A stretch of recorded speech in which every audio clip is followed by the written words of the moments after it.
so much motherfucking design on right now. Break it down, bring it back, make it clap. I got 3 old thoughts, new guap, wear that thing. Bitches on my line, and you know. Assalamualaikum warahmatullahi wabarakatuh. Baik, jadi berpikir adalah kemampuan seseorang dalam mengingat, mempertimbangkan sesuatu, dan dapat mengambil suatu keputusan dalam menghadapi masalah yang sedang dihadapi. Sedangkan berfilsafat adalah suatu bentuk berpikir yang lebih mendalam dan tersistematis.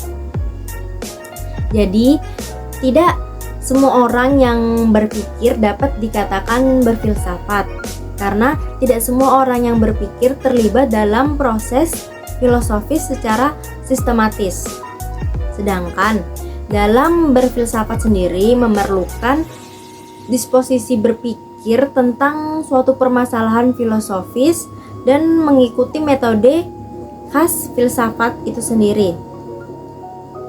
Sebaliknya, semua orang yang berfilsafat sudah pasti berpikir, karena berfilsafat memerlukan pendekatan yang lebih dalam dan pendekatan yang lebih khusus terhadap berpikir itu sendiri.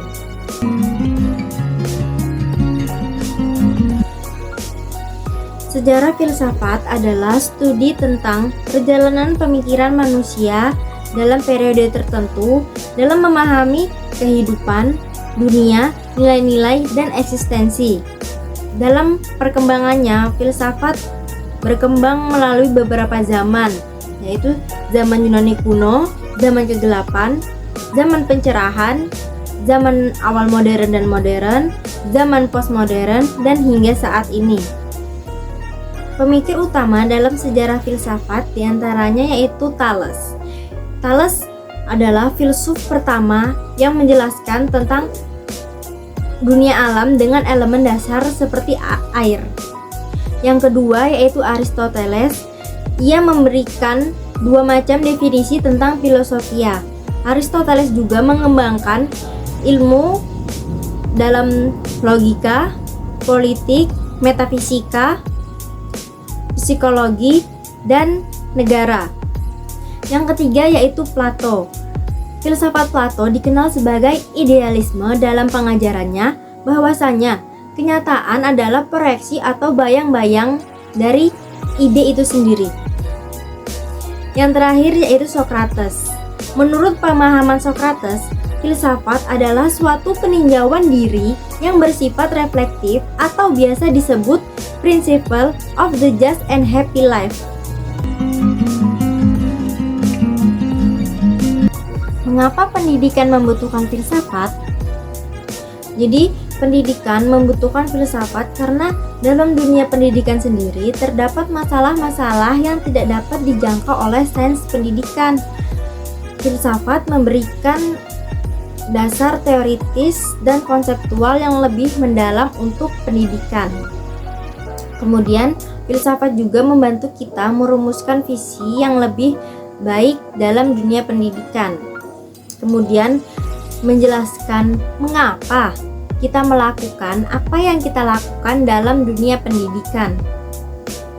Menurut Arliet Nurhayati Sutisno, ruang lingkup pendidikan yang menjadi pembahasan filsafat diantaranya yaitu ada 9. Yang pertama ada pendidik, murid, materi pendidikan, metode pendidikan, perbuatan mendidik, evaluasi pendidikan, tujuan pendidikan, alat-alat pendidikan, dan yang terakhir yaitu lingkungan pendidikan.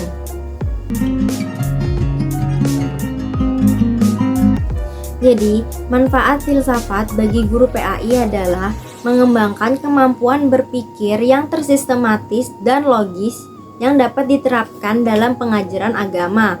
Juga dapat meningkatkan kualitas pendidikan dengan cara mendorong siswanya untuk berpikir kritis serta berpartisipasi aktif dalam pembelajaran agama. Sekian dari saya. Assalamualaikum warahmatullahi wabarakatuh.